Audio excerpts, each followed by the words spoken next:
Hello everyone, स्वागत है आप सभी का एक बार फिर से हमारे चैनल जीडीसी ट्यूटर में। जैसा कि आपको पता है, हम डी फार्मेसी सेकेंड ईयर का बहुत ही important subject community pharmacy and management पढ़ा रहे थे और उसी कम्युनिटी फार्मेसी एंड मैनेजमेंट में आज आपका लास्ट चैप्टर का लास्ट लेक्चर होने वाला है और ओवरऑल आज के वीडियो के बाद कम्युनिटी फार्मेसी आपका खत्म हो जाएगा। कम्युनिटी फार्मेसी का सारा पूरा चैप्टर भी हम यहाँ पे खत्म कर देंगे। जी हाँ, अगर हम बात करते हैं, ये वाला आपका चैप्टर नंबर 9 का पार्ट नंबर 4 होने वाला है, यानी कि लास्ट पार्ट होगा। इससे पहले जो चैप्टर नंबर 8 तक के वीडियोस है उससे जाके वीडियो सेक्शन में या प्लेलिस्ट बनी हुई है, डिस्क्रिप्शन वगैरह आई बटन वगैरह पे क्लिक करके देख लेना। और आज हम यानी आज की क्लास में आपका चैप्टर नंबर 9 का जो पार्ट नंबर 4 होने वाला है उसको क्लियर कराएंगे। पार्ट नंबर 4 में क्या, SOP of pharmacy management, pharmacy management की एसओपी स्टैंडर्ड ऑपरेटिंग प्रोसीजर उसको देखने वाले हैं। उसके साथ introduction to digital health, M health, mobile health और ऑनलाइन फार्मेसी, इसको पूरा खत्म करेंगे, क्लियर करेंगे और आपका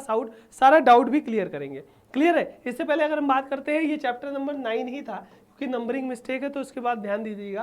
पहले वाले में हमने क्या देखा था, यहाँ तक आपका चैप्टर नंबर 9 का पार्ट 1 में देखा था। फिर चैप्टर नंबर 9 के पार्ट 2 में प्रोक्योरमेंट और फाइनेंशियल प्लानिंग मैनेजमेंट देख लिया था। पार्ट 3 में आपका अकाउंटेंसी, कैश बुक और ये सारी चीजें देख ली थी, अकाउंट बुक, ये सारी चीजें। उसके बाद कस्टमर रिलेशनशिप मैनेजमेंट देखा था, ऑडिट इन फार्मेसी देखा था, इतना देख लिया था। आज वाला पार्ट नंबर 4 है जिसमें हम SOP of pharmacy management, introduction of digital health, mobile health and online pharmacy, ये पूरे टॉपिक को क्लियर करेंगे। लास्ट तक जरूर बने रहिएगा ताकि कोई भी टॉपिक मिस ना होने पाए और आपका सारा कॉन्सेप्ट भी क्लियर हो सके। क्लियर है? देखो स्क्रीन तो ब्लर नहीं हो रही है, चलिए देख लेते हैं, स्टार्ट कर देते हैं। एसओपी यानी कि फार्मेसी को मैनेज करने के लिए एसओपी का मतलब क्या होता है, स्टैंडर्ड ऑपरेटिंग प्रोसीजर, मतलब एक ऐसा रूल रेगुलेशन, एक ऐसा गाइडलाइन, मतलब वो क्या इंश्योर करता है कि जो भी एक्टिविटी चल रही है, जो भी ऑपरेशंस चल रहे हैं, जो भी प्रोसीजर चल रहे हैं, वो स्टैंडर्ड तरीके से चले, वो सही तरीके से चले, वही तो होता है एसओपी। तो यहाँ पे एसओपी मतलब स्टैंडर्ड ऑपरेटिंग प्रोसीजर, एक तरीके से डॉक्यूमेंट होता है जो कि डिस्क्राइब करता है how the activity should be perform, कैसे एक एक्टिविटी परफॉर्म करनी चाहिए सिस्टमेटिकली और स्टेप वाइज मैनर में, वो आपका कौन बताता है, स्टैंडर्ड ऑपरेटिंग प्रोसीजर। तो मतलब एसओपी का मतलब क्या होता है, एक ऐसा डॉक्यूमेंट होता है जब कोई आपको ऑपरेशन करना है कह सकते हो, या कोई प्रोसीजर फॉलो करना है या कोई टास्क फॉलो करना है, उसमें हम स्टैंडर्ड ऑपरेटिंग प्रोसीजर के द्वारा, वो डॉक्यूमेंट के द्वारा वो टास्क को कंप्लीट करते हैं ताकि कोई भी एरर ना हो, कोई भी दिक्कत ना हो और हर एक चीज स्टेप वाइज मैनर में चलती रहे। तो वही तो एसओपी होता है। तो पर्पस क्या होता है एसओपी का, स्टैंडर्ड ऑपरेटिंग पर्पस प्रोसीजर का पर्पस ये होता है to ensure that the operation are perform correctly. जी हाँ, जो भी आपने चीजें चला रहे हैं, जो भी आप टास्क कंप्लीट कर रहे हो, वो सही तरीके से चल रहा हो। And always in the same manner SOP should be available at the place of work. जी हाँ, सेम तरीके से, हर एक तरीके से हर एक बैच बनेगा, हर एक प्रोडक्ट बनेगा, फॉर्मुलेशन बनेगा, एक जैसा एक तरीके से बनेगा, वही तो चीज एसओपी बोलता है। एसओपी वही तो चीज करने का यहाँ पे डॉक्यूमेंट होता है ना। ऑब्जेक्टिव की बात कर लें, क्या ऑब्जेक्टिव है एसओपी का, to ensure the quality of pharmaceutical services provided to the patient. जी हाँ, हम जो भी आपके पेशेंट को फार्मास्यूटिकल सर्विसेज प्रोवाइड कर रहे हैं उसकी क्वालिटी मेंटेन करें, वो स्टैंडर्ड तरीके से रहे, सही तरीके से रहे, वो एसओपी बताता है। To avoid any error in the activities of pharmacy, pharmacy के दौरान उसकी एक्टिविटी में, उसके डिस्पेंसिंग वगैरह में कोई एरर ना होने पाए, उसको अवॉइड करने के लिए स्टैंडर्ड ऑपरेटिंग प्रोसीजर बहुत ही ज्यादा जरूरी हो जाता है। To ensure uniformity of services provided, जो सर्विसेज हम प्रोवाइड कर रहे हैं उसकी यूनिफॉर्मिटी को इंश्योर करने के लिए एसओपी बहुत ही ज्यादा जरूरी होता है। SOP act as a motivational tool for pharmacist to perform better. जी हाँ, एसओपी एक तरीके से मोटिवेशनल टूल की तरह एक्ट करता है, क्यों, फार्मासिस्ट के लिए, ताकि वो बेटर परफॉर्म कर सके और अच्छे से अपनी एक्टिविटी को चला सके, उसके लिए आपका एसओपी रिस्पॉन्सिबल होता है, एसओपी आपका हेल्प करता है, उस टूल होता है ना। साथ ही साथ रेगुलेटरी जो भी कंप्लायंस है उसको इंश्योर करने का काम स्टैंडर्ड ऑपरेटिंग प्रोसीजर करता है। मतलब अगर आप सही तरीके से कोई चीज फॉलो कर रहे हो, तो स्टैंडर्ड तरीके से अपना रहे हो, तो एसओपी आपके रेगुलेटरी कंप्लायंस को भी फुलफिल करने का काम करता है। ठीक है, अब यहाँ पे कुछ कौन कौन सी एक्टिविटी है जहाँ पे एसओपी रिक्वायर होता है, एसओपी को फॉलो किया जाता है। ठीक है, किस किस तरीके से भैया, कौन कौन आपका स्टेप्स होता है, कौन कौन एक्टिविटीज होती है। तो प्रोक्योरमेंट ऑफ मेडिसिन, जो हम मेडिसिन को मंगा रहे हैं, प्रोक्योर कर रहे हैं, उसकी भी एसओपी होती है कि मंगाना है कैसे, आपका ऑर्डर लगाना है कैसे, स्टोर करना है कैसे, हैंडल करना है, सारी चीज की एसओपी होती है। ड्रग को स्टोरेज करने की एसओपी होती है, टेम्परेचर को कंट्रोल करने का एसओपी होता है, पेशेंट की काउंसलिंग करने की एसओपी होती है, एक्सपायरी को चेक करने के लिए एसओपी होती है, और आपका डिस्पेंसिंग एरर जो भी होता है उसको रिकॉर्ड करने के लिए स्टैंडर्ड ऑपरेटिंग प्रोसीजर एसओपी होती है। साथ ही साथ फार्मेसी को क्लीन करने के लिए भी एसओपी होती है। साथ ही साथ ड्रग को फार्मेसी में रिसीव करने की भी एसओपी होगी। वैक्सीन का स्टोरेज करना है कैसे कैसे क्या सही तरीका से उसकी भी एसओपी रहती है। डिस्पेंसिंग कैसे करना है सही तरीके से उसकी भी स्टैंडर्ड ऑपरेटिंग प्रोसीजर का डॉक्यूमेंट रहता है। साथ ही साथ आपका स्पेशलिटी जो प्रोडक्ट है, स्पेशल प्रोडक्ट है, उनको कैसे डिस्पेंस करना है उसकी भी एसओपी यहाँ पे होती है ना। साथ ही साथ अगर बात करते हैं प्रिस्क्रिप्शन को रिसीव करने की एसओपी होती है। साथ ही साथ अगर हम बात करते हैं एसओपी आपके रीफिलिंग द प्रिस्क्रिप्शन को रीफिल करने की एसओपी हुई, है ना। साथ ही साथ आपका कह सकते हो कि एसओपी आपका मेडिकल रिकॉर्ड को, मेडिकेशन रिकॉर्ड को चेक करने की, उसको सही तरीके से हैंडल करने की भी एसओपी होती है। मतलब आपको यहाँ पे देख सकते हो स्टैंडर्ड ऑपरेटिंग प्रोसीजर हर एक एक्टिविटी के लिए होती है फार्मेसी के अंदर। चाहे वो दवा को मंगाने की बात कर ले, दवा को स्टोर करने की बात कर ले, दवा के टेम्परेचर कंट्रोल की बात कर ले, या फिर आपका पेशेंट की काउंसलिंग से लेकर के डिस्पेंसिंग हुआ, एक्सपायरी ड्रग की चेकिंग हुआ, या फिर स्टोरेज हुआ, हर एक चीज में स्टैंडर्ड तरीके से एसओपी को फॉलो किया जाता है ताकि कोई एरर न होने पाए और कोई भी मिसमैच यहाँ पे नहीं होने पाए। क्लियर है ना। तो ये सारी चीजें आपका कह सकते हो एसओपी इन एक्टिविटीज में फॉलो की जाती है।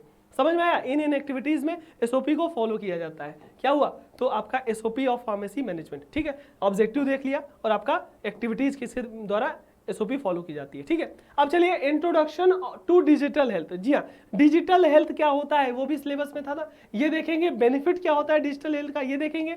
मोबाइल हेल्थ क्या होता है, ये देखेंगे। और ऑनलाइन फार्मेसी देख लेंगे तो ये टॉपिक भी आपका क्लियर हो जाएगा। चलिए, डिजिटल हेल्थ का मतलब क्या होता है, जो भी आपके हेल्थ से रिलेटेड डेटा होता है, जो भी आपका हेल्थ से रिलेटेड एक्टिविटी चलती हैं, वो डिजिटली आपके कंप्यूटर में, सॉफ्टवेयर में, या आपके कह सकते हो कोई ऐप वगैरह में ट्रैक की जा सकती हैं, स्टोर की जा सकती हैं। वही आपका क्या है, डिजिटल हेल्थ हुआ। मतलब डिजिटल हेल्थ का मतलब क्या होता है, uses of such digital technology. जी हाँ, ढेर सारी डिजिटल टेक्नोलॉजी का यूज करके हम हेल्थ केयर के एक्सेस को यहाँ पे इनेबल कर सके, साथ ही साथ हेल्थ केयर के क्वालिटी आउटकम को यहाँ पे बेहतर बना सके, साथ ही साथ हेल्थ को इंप्रूव कर सके और पॉपुलेशन के इमोशनल वेलबींग को यहाँ पे सुधार सके। यही तो डिजिटल हेल्थ का फायदा होता है।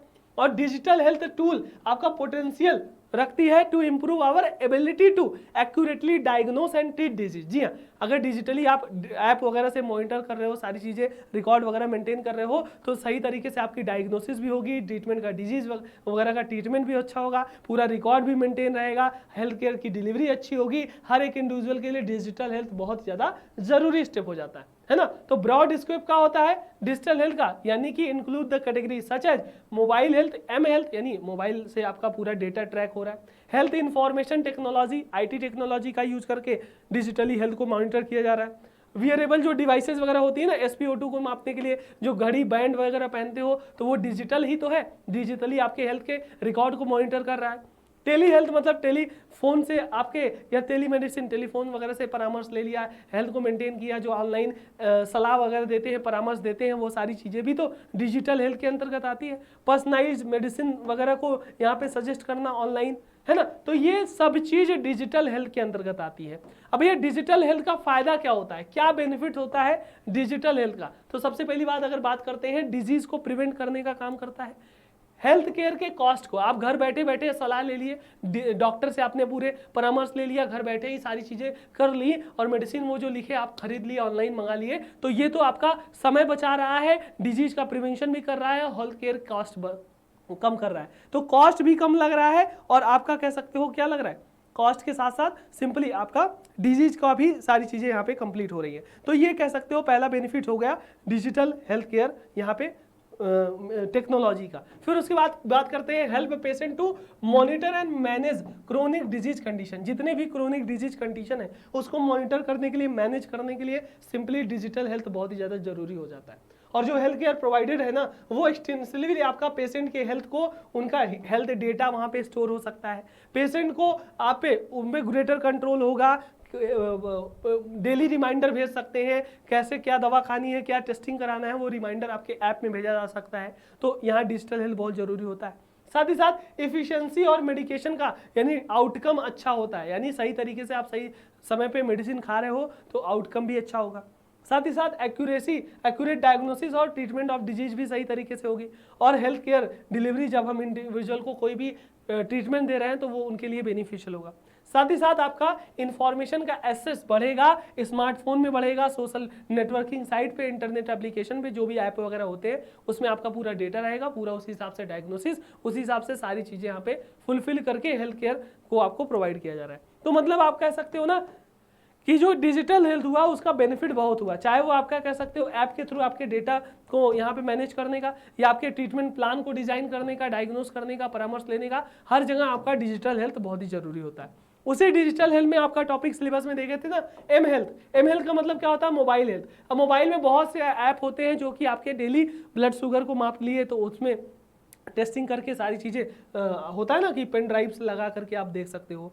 बीपी हुआ, ब्लड ऑक्सीजन लेवल हुआ, जो आपके डिजिटल बैंड वगैरह लगाते हो वो मोबाइल से ब्लूटूथ से कनेक्ट होता है, सब बताता है। तो वही चीज़ तो हुआ मोबाइल हेल्थ। यानी मोबाइल हेल्थ एक ऐसा टर्म है जिसमें आपका मेडिसिन की प्रैक्टिस होती है, पब्लिक के हेल्थ के साथ साथ मेडिसिन की प्रैक्टिस होती है, जो कि मोबाइल डिवाइसेस के द्वारा सपोर्ट किया जाता है। जैसे मोबाइल फ़ोन हो गया, पेशेंट मॉनिटरिंग डिवाइसेस हो गई, पर्सनल डिजिटल असिस्टेंट हो गया, अदर वायरलेस डिवाइसेस हो गया, नेक बैंड हो गया, अदर सारी चीज़ें आपकी जो हाथ में रिस्ट वॉच वगैरह होती है ना, स्मार्ट वॉच, वो सारी चीज़ें भी तो आपका कह सकते हो हार्ट बीट को मापती है, SpO2 को मापती है, रनिंग करते हो तो कितना रनिंग किया, कितनी कैलोरी बर्न हुई, वो सारी चीज़ें हेल्थ से रिलेटेड काम कर रही कि नहीं? एम हेल्थ, मोबाइल हेल्थ, यानी ब्लूटूथ से आपका मोबाइल से कनेक्ट है, सारी चीज़ें यहाँ पे हो रही है। द परफेक्ट एग्जाम्पल क्या होता है एम हेल्थ का? माई चार्ट एक ऐप है, वहाँ पे आप कह सकते हो आपके हेल्थ रिलेटेड डेटा वगैरह है, एंड्रॉइड यूजर के लिए एप्लीकेशन होता है, सारा हेल्थ रिलेटेड डेटा आपको यहाँ पे स्टोर होगा, दिख जाएगा। तो वो मोबाइल हेल्थ हुआ। और ये ऐप क्या हेल्प करता है? यूजर को अपने मेडिकल रिपोर्ट को एक्सेस करने में हेल्प करता है, जो डेटा है आपके वो उसको एक्सेस करने में हेल्प करता है। हॉस्पिटल को के विजिट से पहले जो आपका डेटा था, क्लिनिक से विजिट करने के बाद, डॉक्टर के टेस्टिंग के बाद, दवाई खाने के बाद जो डेटा है, सारी चीज़ें यहाँ पे माई चार्ट से आप देख सकते हो। अदर एग्जाम्पल की बात कर लें तो रिमोट पेशेंट मॉनिटरिंग हुआ, और जिसमें हम क्या करते हैं? डिवाइसेस का यूज करते हैं डेटा को कैप्चर करने के लिए, लोकेशन को कैप्चर करने के लिए, इलेक्ट्रॉनिकली आपके जो हेल्थ केयर प्रोफेशनल है उन तक अपने डेटा को भेजने के लिए, अपना सारा डॉक्यूमेंट भेजने के लिए, जिससे आपका जितनी भी डिजीज वगैरह है उसका यहाँ पे परीक्षण हो सके, डायग्नोसिस हो सके। Point of care diagnostic, medication management, medical imagining, ये सारी चीज़ें, ये सारी एक्टिविटी किसके द्वारा हो रही है? डिजिटल हेल्थ या एम हेल्थ के द्वारा हो रही है। ठीक है, तो यहाँ पे देख सकते हो कि बेनिफिट्स क्या है डिजिटल हेल्थ के, और मोबाइल हेल्थ क्या हुआ, उससे रिलेटेड बात होती है। अब उसी में बात आती है ऑनलाइन फार्मेसीज। ऑनलाइन फार्मेसीज का मतलब क्या होता है? जो ऑनलाइन आप घर बैठे दवाई मंगा ले रहे हो, ऐप से मंगा ले रहे हो, अपने डोर स्टेप पे मंगा ले रहे हो, जैसे नहीं होता है 1mg हुआ, अलग अलग साइट है ना जो आपके घर बैठे प्रिस्क्रिप्शन डालो, उसमें जो भी दवाइयाँ हैं आ गई। तो ऑनलाइन फार्मेसी क्या होता है? आज के डिजिटल वर्ल्ड में अगर बात करते हैं, एवरीथिंग डिजिटली आपका मैनेज हो जाता है। कोई भी आपका कह सकते हो सर्विसेज है, जैसे आप प्रोडक्ट है आप अपने घर पे मंगा सकते हो, अमेजॉन है, फ्लिपकार्ट है, वो डिलीवरी घर पे आ रही है ना, घर बैठे बैठे मोबाइल से ऑर्डर कर दिया, दुकान पे नहीं जाना पड़ा, बाहर नहीं जाना पड़ा, आपके घर पे सामान आ गया। तो जिससे क्या होता है, जो मटेरियल की नीड्स होती है, ई कॉमर्स आपका बूमिंग फील्ड है, और ई कॉमर्स में कपड़े लत्ते से लेकर के आपका फार्मेसी के दवाइयाँ भी, प्रोडक्ट भी, हेल्थ केयर जो भी आपके सप्लीमेंट्स हैं, वो सब कुछ भी आपका ऑनलाइन आ जा रहा है। सिमिलरली ई फार्मेसी की बात कर लें तो ये आपकी कह सकते हो अबाउट आपका 3% फार्मास्यूटिकल सेल्स, इंडिया के अंदर 3% का फार्मास्यूटिकल सेल्स आपके ई फार्मेसी से होता है, यानी ऑनलाइन होता है ना। ई फार्मेसी यानी ऑनलाइन फार्मेसी आपका placing an online order of medicine and via courier the medicine are deliver to your step. जी हाँ, ई फार्मेसी या ऑनलाइन फार्मेसी किसे कहते हैं? जब आप क्या करते हो, ऑनलाइन अपने फ़ोन में मेडिसिन का ऑर्डर करते हो और वो आपके घर पे पहुंच जाता है, यही चीज़ ऑनलाइन फार्मेसी और यही चीज़ ई फार्मेसी कहला रही है। तो ई फार्मेसी भी बहुत कह सकते हो इंपॉर्टेंट चीज़ होती है आजकल के समय में। घर बैठे लोग दवाइयाँ मंगा ले रहे हैं, घर बैठे आपका पूरा हेल्थ केयर की जो भी रिक्वायरमेंट है वो फुलफिल हो जा रही है। तो ये ऑनलाइन फार्मेसी के अंतर्गत हो गया। और ऑनलाइन फार्मेसी क्यों होता है? क्योंकि भैया ये बहुत ही कन्वीनियंट स्टेप है, बहुत ही इजी होता है, सम टाइम ये मनी को बचाता है, पैसा बचाता है, एफर्ट बचाता है। तो ये आपका टाइम बचा रहा है, मनी बचा रहा है, एफर्ट बचा रहा है, सब कुछ ऑनलाइन फार्मेसी के कारण हो रहा है। However, it may prove dangerous as the time it may endanger the health and safety of the patient। कभी कभी क्या होता है कि आप डेंजरस भी हो सकता है, डोज वगैरह अगर सही से निर्धारित, क्योंकि डॉक्टर के पास जाओगे तो वो डोज निर्धारित करेगा, डोज के हिसाब से चीज़ें मिलेंगी।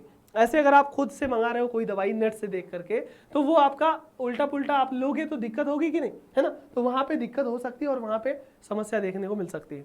है ना। तो मोर ओवर जो ऑनलाइन अवेलेबिलिटी होती है प्रिस्क्रिप्शन ड्रग की, वो आपका कह सकते हो डिफरेंट एक्ट और रूल के हिसाब से वायलेशन भी हो सकता है। तो आपको प्रिस्क्रिप्शन की दवा डॉक्टर के फार्मेसी से, डॉक्टर के क्लिनिक से ही या किसी रजिस्टर्ड फार्मेसी से ही लेनी पड़ेगी। ऑनलाइन अगर लोगे तो दिक्कत हो सकती है, सिंस यहाँ पे कोई स्पेसिफिक लॉ नहीं है ऑनलाइन फार्मेसी के लिए, है ना, जो क्या करता है unregulated sale of prescription drug is not legal. ठीक है, तो प्रिस्क्रिप्शन ड्रग का अनरेगुलेटेड सेल यहाँ पे वो लीगल तो नहीं है, लेकिन आपका रूल भी बहुत तगड़ा नहीं है जिससे बचाया जा सके। तो ऑनलाइन फार्मेसी का अगर फायदा भी है तो नुकसान भी है। ठीक है, तो ये रहे आपके जो आज के टॉपिक थे। ऑनलाइन फार्मेसी क्या होती है, जो ऑनलाइन घर बैठे दवाई मंगा रहे हो।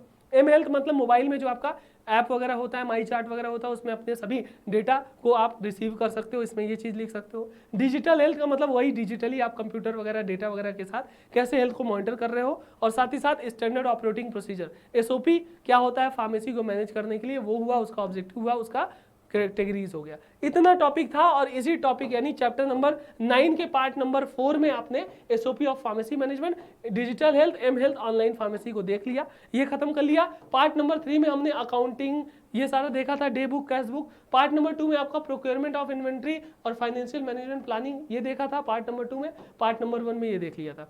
टोटल 4 पार्ट हैं, चारों पार्ट जो भी आपने मिस कर दिया है जाके वीडियो सेक्शन में, प्लेलिस्ट सेक्शन में देख लीजिएगा। इससे पहले कि पहला, दूसरा, तीसरा, चौथा, पांचवा, छठवां, सातवां, आठवां सारे चैप्टर आपको देखना है। सारे चैप्टर को देखने के लिए सिंपली आप प्लेलिस्ट वगैरह देख लीजिएगा, डिस्क्रिप्शन वगैरह देख लीजिएगा, वीडियो सेक्शन में चले जाइएगा, यहाँ पे लगा दूंगा।